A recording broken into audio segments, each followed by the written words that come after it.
not just the NA League in general, they also participated in SuperJump 6, which we're about to go into right now. By the way, bless your hearts, Duck Motif, for playing in two. Yeah, might as well rename them to Graveyard Shift. That's a good one. Well, no kidding on that. But I mean, let's just get this out of the way, because you're right. Duck Motif, for some reason, decided to do both, and I went and decided to put on my investigative reporter hat, and actually just reached out to Red Shell, and because here's the thing that I think a lot of people overlooked. Duck Motif, they played in SuperJump. They got their direct ticket to Alpha, but they got taken to a Game 5. And that Game 5 on Splatzone's Hagglefish came down to the wire. And on the back of a Red Shell Zipcaster triple, they managed to cling on to the game in the final minute and secure the win. If Red Shell doesn't make that play, we possibly see Duck Motif have to stick around and play Redemption. So the question then becomes, does Red Shell's big play there create a domino effect? And I actually reached out to Red Shell and said, hey, what was the plan to play in both of these the entire time? Because, first of all, you guys are crazy for doing that. But second of all, hats off to you all. And Red Shell said, hey, the plan was to probably play in both no matter what happened. If they had to go to Redemption, they intended to play at least some of the latter, but then it becomes, do they have enough time to make it into the top 8? And because with the Redemption, they made Alpha Bracket right as the ladder started. So they probably got like a 10-minute break, and then they kicked off and, jumped into the ladder and, went 8-0 to secure the number 2 seed. If they play Redemption, yes, they would have been the number 1 seed in Redemption, which means you only have to play 1 match. So in theory, they could have stayed warm by playing at least a set in the ladder, but that just would not be a smart thing to do, because then you risk, missing out, or running into time issues from SuperJump. And the last thing you need is a pissed off Kira in your chat trying to, say, hey, where are you at? But yeah, like, here's the exact play. I vividly remember this. Game yeah, I think you were on the mic for this. Yeah, no, I was on the mic because here's the funny part. I was the witness to having to watch this go to Game 5 between Duck Motif and Heelbug, which by the way was the free flow pickup that featured Len playing on Blaster for that particular team. And I didn't even put the 2 and 2 together until maybe a couple hours ago. I was like, wait, Duck Motif's in the Splatoon NA League. They literally did get their auto bid into Alpha the next day. And I'm like, oh, I guess they did. I guess they had a lot of time now to play for it. So it was just something I didn't even think about until you brought it up there, DRF. So yeah. If they play Redemption, they have maybe about an hour and a half to 2 hours to play in the ladder and try to get into top 8. Now, granted, I hate to put it this way, but the bar for entry into top 8 was pretty low. You had to go I think 6 and 2 got you in. So a +4 differential. So Duck Motif probably could have gone 5-0 and actually punched their ticket into top 8. But now it's, again, can you get those 5 matches in that hour and a half to 2 hours you would have had? At this point, only God knows. But it's one of those things where it's like, hey, that big play by Red Shell led Duck Motif to winning an entirely different tournament. Yeah, saved both tournament runs. That's how you know it's a play of a century, is when it saves 2 tournament runs simultaneously. Which is just so crazy. And I remember being on the mic with Fusion for just watching that nail biter of an ending for that Game 5 there in SuperJump. So again, hats off to you, Duck Motif. You guys were crazy. I'll say that much. I don't know if any team would do that again. Thankfully, there's only 1 week that can ever happen. SuperJump 6 in NA League, for crying out loud. I know. So we got SuperJump 6. That was the other major that happened this past weekend. I know, Kbot, you were on the mic for basically the latter half of day 2. I was on the mic for the first half of day 1. I know the highlights for me was obviously that Duck Motif and Heelbook set for me before we signed off. Kbot, I mean, you had what did you think, at least with the sets that you and Magic got to commentate in SuperJump? Yeah, I don't think anything played too terribly against expectation. Like, it was not surprising to see PXG, FT win, Moonlight podium. It was surprising to see an Oro Jackson roster pop up out of nowhere. And obviously when that roster pops up out of nowhere, they do well. I think they might have had a slight edge over Moonlight if Volti was actually playing, but obviously wasn't for whatever reason. I don't know what the intent was for the roster anyway. Like, it could have been that Volti was just on it as a sub for the whole time. I have no idea, but either way, I think like, if you look at the roster the first time you see Volti, you go, oh, okay, like, they're probably 3, but without Volti, I do think Moonlight beating them is no real surprise there either. Obviously, close match, right? As most things with Moonlight tend to be. So that was fun to watch. My block was very front loaded. You know, we had we weren't supposed to go on for winners finals. That was supposed to still be Raze and Lily, but there was such a long break while we were waiting for it that they were just like, well, let's just do the caster swap now. And we were like, all right, fine, guess we're gonna go on. So we got that one, and I had assumed that FT Win would have a better time with PXG entering this tournament. So it was not surprising to me at all to see them push to 5 games. And mostly that's because I trust that if Hexen has the motivation to play, you best believe that he's going to try to win just as much as Kyo is going to try to win. Yeah, that wasn't surprising to me there at all. What was surprising, and I assume we'll talk into it at some point when we start talking about meta, but this double crab was not the play at all into the comp that PXG was running at the time. But so that was like the largest blunder, I think, for me. I think Magic said it on cast. I don't know if he said it on cast or he said it behind the call, but he said something like, maybe FLC was right. You could lose on weapon select. And to some extent, that's a little bit of what it felt like between PXG and FT Win. Now, like, sure, they could have played better, but in that double crab, I think they have to play perfectly for things to go their way because there's so much that can get thrown at them. Zuka, Booyah, strikes, like anything cancels the crab, meaning that 2 of their specials are basically meaningless. So yeah, this was the game that FT Win started turning it around, but that was the surprise to me. I think the second that PXG realized that they had a bunch of object dealing specials, they were able to pull it out. But yeah, so I guess in summary, I don't think there was anything too terribly surprising. Slight meta picks here or there were maybe more surprising, but that was kind of my largest takeaways, I guess, overall. I know you just mentioned. I know real quickly here, Pastry. I know you. I just want to make the comment. Magic saying you losing in champions like just suddenly reminded me of like League of Legends ranked. Yes, let me pick this mid laner, the worst one of the bunch. I'm like, oh yeah, that's almost an instant lose. We'll just watch the 20-minute train slowly derail itself. Go ahead, Pastry. How fast will that 15 minutes go? Yeah. Barry, go ahead, Pastry. Yeah, I like speaking of the comps there, like that is a really fair point about double crab. There's like very, very limited maps of double crab. It's like, yeah, this is good. And that the use case is very, it's not there in most situations. I did notice that there was an extremely high amount of backline variancy in the top 8. There was like 4 or 5 different anchors. I sent some like screenshots of it like throughout the teams. It was like FT Win had the cool rapid that we saw, for example, and also like the pen and also the V Charger. And speaking of V Charger, Moonlight and FT Win in the winter semis, they decide to V Charger mirror each other. Like that, like V Charger is good. Period. Like it's just so fascinating. Like, you know, after the buff, teams are like, you know what, let's give this weapon has its strengths. Let's give it a genuine shot in this mode where VAC really shines. Yeah, I mean, what else are you going to play during your tower controller Rainmaker game?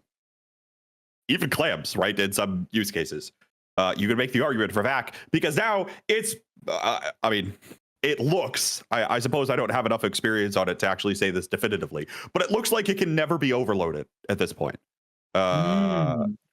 Like, the thing that you would have to do is you would have to be on full fire rate of the crab tank firing at the vac, and it's still probably going to get most of its time off.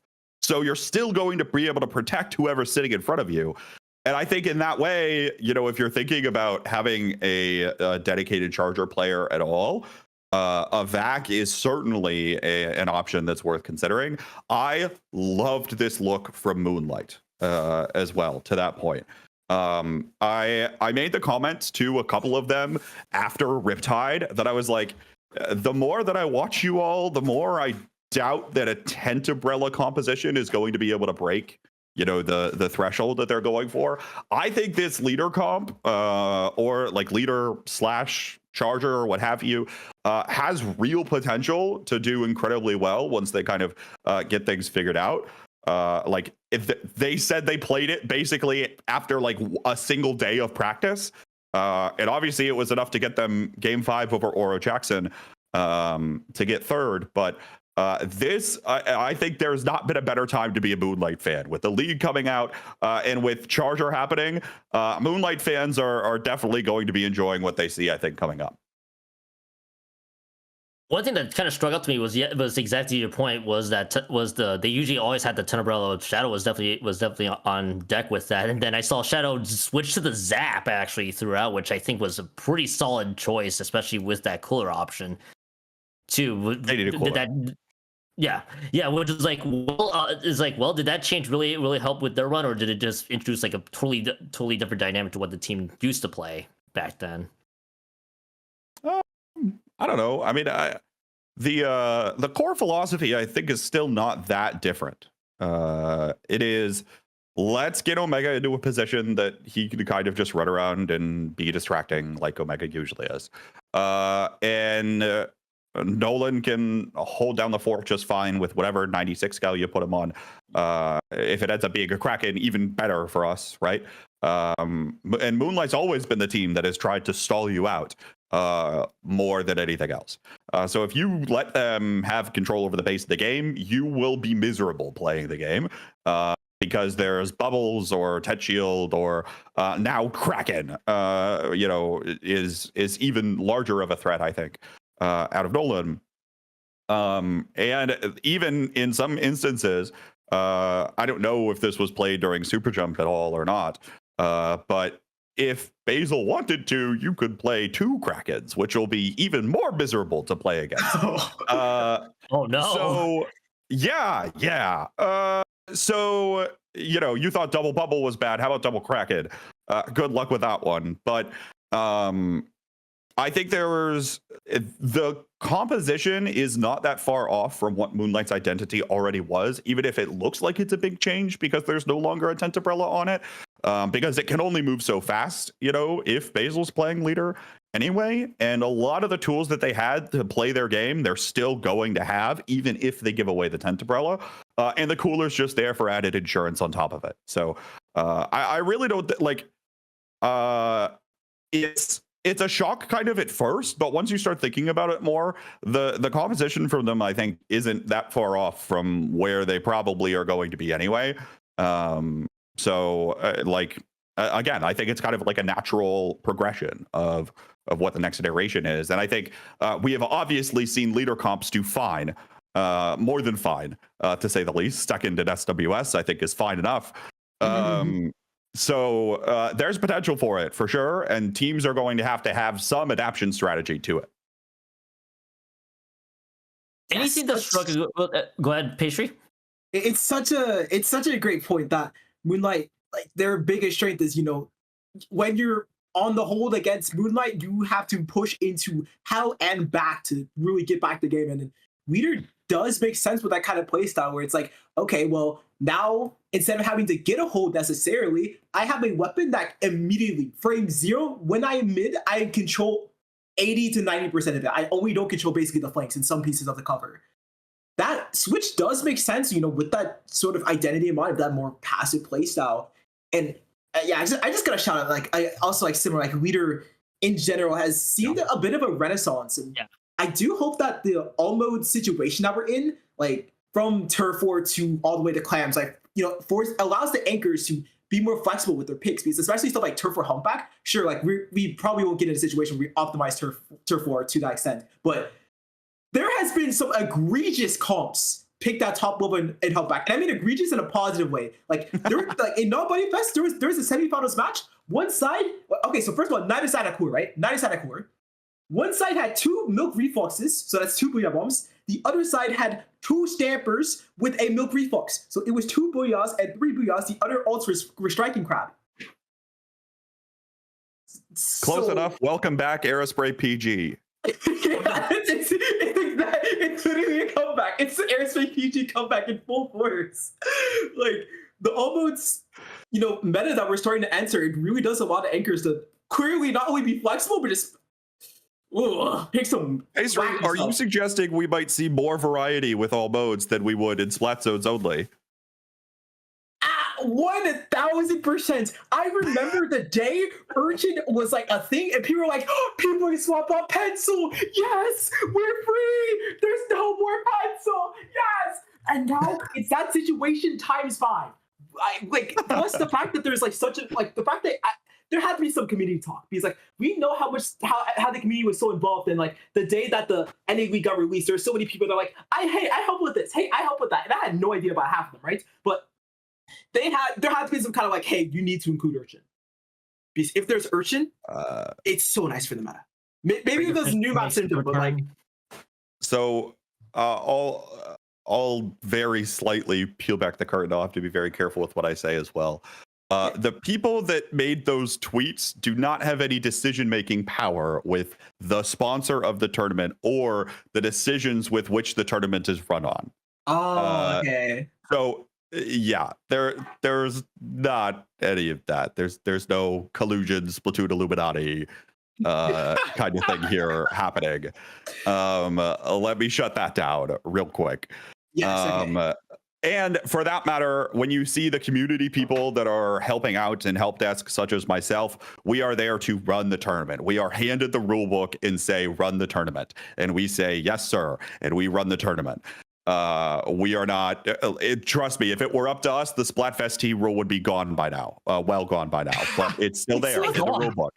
So, if that's not evidence enough, so don't, there's none of that. I appreciate the fact that you would think that might be true, but in giving these people credit, but no, that's not how it works. Happy coincidence. Yeah, right.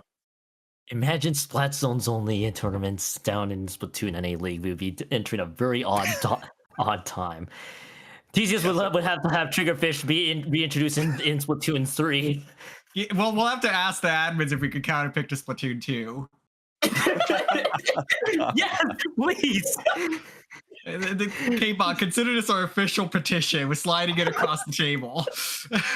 Oh no! I'm pretty sure Splatoon 2 is not listed a single time in the rulebook, so I'm afraid that's a no-go. We can only dream. Wanting to circle back on SuperJump 6. I think you want to touch upon this. Anything that kind of struck out meta-wise that might have been something notable there, notable that was shown in SuperJump 6. I guess what I was trying to ask is anything that kind of struck to you from a meta perspective. And I guess this goes with everybody. I do have to I do have to bring up the comps here. It's like I just remember like a year ago, right around like the 2023, 2024-ish era, a big problem that Kara brought up with all modes, and I'm kind of like anecdotaling here, so it's like the exact words aren't there, but something you did bring up is that the reliability of something like a Gal or something like shooters in general was very nice in an all mode setting back then, because like the modes are switching, but the things you have to prioritize are very they can switch back and forth very rapidly. But then what's nice about like the skill level rising up across the months to where we are now, it seems like teams are just a lot more flexible with the comps they want to play in general, which is just, that's so nice.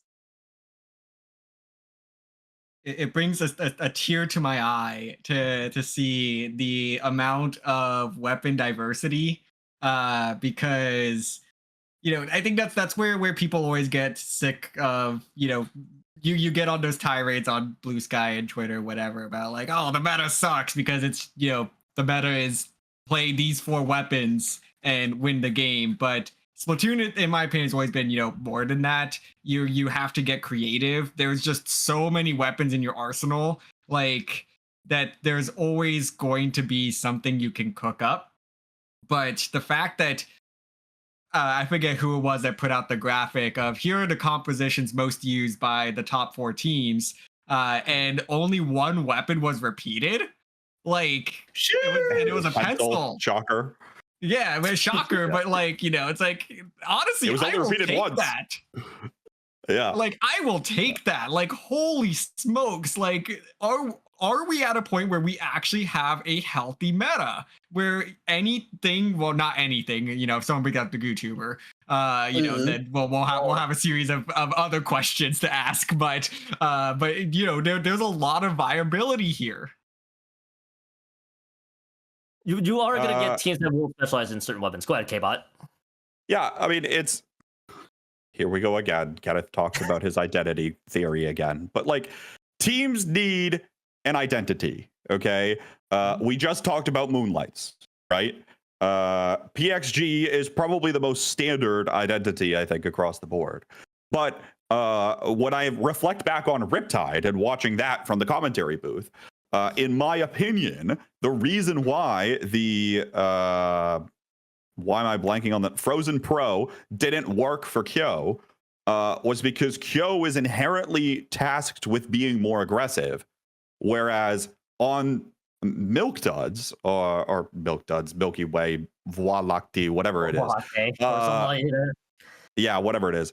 On that team, Brand is playing the 3rd man and Jared is playing the 2nd man, even though they're holding the same weapons that Kyo and Bursty were.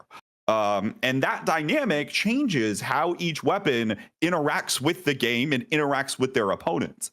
And I think with that in mind, you're going to see a few more things become more notable, and the same composition is not going to work plug and play for every team. If I had Hypernova attempt the Moonlight composition, they would not make top 8. They would not have made alpha bracket, right? Like that's the reality of it. If Duck Motif tried TZS's composition, they'd be out of luck too, right? So the important part is more about establishing how you want to play the game as a team and developing a series of weapons around that works well with each other to play the game and enables you to play the game how you want to play it. And that's the crux of the identity thing. So yes, to that end, you will see maybe more weapon diversity, but always it comes with the context, right? Moonlight does not run that comp. If Omega is trying to barrel in 24/7 and go for trades constantly, or maybe they still do, and it kind of works. But the second that Nolan switches off of 96 and plays something more aggressive, the comp falls apart, right? You plug it in with a carbon roller, the comp falls apart. So it's those kinds of things where it is not as simple as swapping one thing for another. And therefore, don't go play PXG's comp just because PXG won with it. Is all I ask. It's actually crazy. It's actually amazing you mentioned that, because I've always seen teams I've always seen takes where people are like, oh, this weapon must be very good, like the E leader that just popped out of Splat World Series that got a lot more fun. I was like, okay, maybe if I have it on my hand, maybe it's actually a good weapon. It's actually just because the player in the team itself actually knows how to make that work, and that's like the key thing that teams forget about. It's actually interesting you brought up the Frozen Pro that Kill played, because I also had that set before you hopped in for commentary for Grand Finals, because I had the FT Win and Voy Latte set that go to Game 5, and there were several times that Kill brought out the Frozen Pro, and me and Saf looked at each other and we're like, wait, this doesn't seem like a typical weapon we normally see. and then the results kind of showed for itself. I think it might have been. I think with the set we saw, it was 0-2, 0 wins, 2 losses when Kill was playing that. So to that degree, so it's like, I think when teams try to be like, they look at it completely out of context, like, oh, this weapon must actually work. They then start realizing that they'll just fumble the bag really quickly. Here's the other thing that I will just let Pastry talk because I've talked for long enough. Yeah. in Samurai Cat's composition, if you're thinking about reflecting on that, one of the main reasons it works is because Munya plays Slosher in a significantly different way than everyone else does. Munya plays support Slosher more than anything, at least is what it feels like to me, Pastry, with just how much paint that he puts down for the team, and that kind of more enables everyone else to take care of the rest of it. And on Eeltail, why wouldn't you want the Slosher, right? Yeah, it's very. I just love this talk about comp identities as a whole. Samurai Cat, I've seen Samurai Cat like play in multiple events. So when I past SWS, and I think part of it is like, okay, the way we want to play with like Munya playing more supportive, Hitokuchi being just really good at fighting those picks on this map, removing people from those ledges, and giving Samurai Costa more room to like, okay, Hitokuchi, Munya, they cover the wedges very consistently. I can go for more of my frags. I can, for example, like something like Umami, they'll fight them off the wedges. I'll get to go for more one shots. And then like from there, Swim Money is just really good fill. But this is a really, really important point of that though. The comp can be good on paper. Like also just another example, like the Invisible Free Ray Mario, where they swapped comps a lot during SWS, but like that kind of theme of having the rapid alongside the splash. Sometimes they'd run the zap and the S blast, but generally like that kind of like more flexible, more loose comp. That works really well because their coordination is ridiculous. They are so good at taking fights together and syncing their fights together that they may not necessarily want the pen or even want the edit, for example. Like a lot of people think, okay, it's Naigota. Naigota is the best spy wing in the world. They probably are going to have the pen, they're going to have an edit. But then they just didn't run edit at all. They ran Nautilus because their fighting is better, their coordination's better. And Mini! Yes, Mini! We'll play Mini! The anti Samurai Kazuto button. I will quick Zuka, you will perish. Yes. That kind of thing. That is, I mean, like, that's no secret, by the way, folks. Welcome back to the Zuka meta. It's coming if you're going to see leaders rise up again, and chargers especially, playing Krakens and Vacuums. Zuka is coming. It's inevitable. So you come back here in 2 months after we watch, double Zuka matches in the Nintendo League and say, sorry, Kbot, for doubting you, but it's coming. You all are not going to like it either because you're going to be like, here we go again. It's more Zuka. Woohoo. But it's coming. We literally went full circle. The thing that we erased was the splash and the sloshing machine meta that started from the ancient times of Splatoon 3. We just completely wiped that out. And now we're back to Zuka again. It also, however, leads to an interesting point. You might see teams actually try to find weapons that actually counter the enemy team if it works out well for them. I think if E-Leader starts to become flavor of the month, then I think the true revelation of Zukas will just pop up in states, and we'll be back to double Zuka, cooler, whatever the fourth weapon teams just want to use for whatever flavor is. I'm sure that might inevitably come back. I guarantee you that's the reason why Goss was on shot versus double crab. Like, it's that simple. It's almost like you should actually like try to counterpick maps and modes and also pick your weapon loadout, to try to counter the other team, which is for some reason just something that is very easily lost on people. Like, yes, like I think what best summarizes this is you need to find your team identity, outside of your composition. Like, your composition is not everything. Like, it's, very little at the very, at the end of the day. It's up to your playstyle. But at the end of the day, once you figure out, your playstyle, then you can build your arsenal of weapons. And from there, you can figure out how your arsenal of weapons plays against the other team. Unless you're TZS and you're all one tricks, then you just, you know your play style. You throw up a prayer and you're like, all right, here we go, Jesus, take the wheel. The rapture's coming. The rapture's coming. No. That's right. You kind of just remind me of my Riptide pickup that I only played. Granted, it was a bronze appearance, but we had to spend months trying to figure out what exactly do we want to do as a team. It took us several trials and errors. We had one person tell us you should look at this because this weapon seems to be really popular by top level teams, and I immediately had to shut down 500 notions of that because I simply said, "Yo, we've got to play to our strengths the entire time." And so here's a funny story, by the way. I was supposed to be the Zuka. I was supposed to be the shot main for the team, and I realized I was whiffing on all my shots. So I was like, "Hey, hear me out on this. Why don't I just play V Junior because we did it before and has worked out pretty stellarly, even though it was bronze bracket got us to day 3, and because it worked out better than my strengths. So I think you get to see." You might get to see people get a little too into the weeds of, oh, let's see how the top level teams actually use these weapons.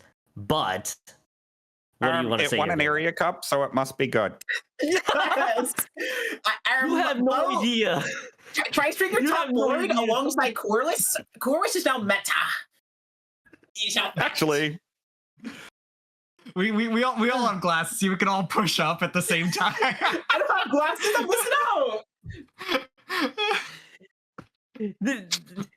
I'm glad that we had that discussion all together because that is so important, and I really hope all you people who are starting out, please don't get too fixated on top level comps unless you actually can do it. You've been warned. I like how we just went from like SuperJump to really focus on the compositions, but truthfully though, SuperJump, it was pretty much nothing was extraordinary. Nothing was surprising. It's the reason why we only briefly touched upon it. Kbot definitely just touched upon it. It's like, well, this really wasn't anything out of the ordinary. It was just The most surprising thing was some of the compositions, admittedly. And I also think that the context of SuperJump as the true preseason #1 event for the NA League, I think is perhaps more impactful here. And seeing how teams are going to start adjusting to one another and whatever Hexen and Kyo are going to cook up next for their team into what the future weeks of the season are going to be, I think is going to be real interesting to watch out for, just to see what that'll start looking like.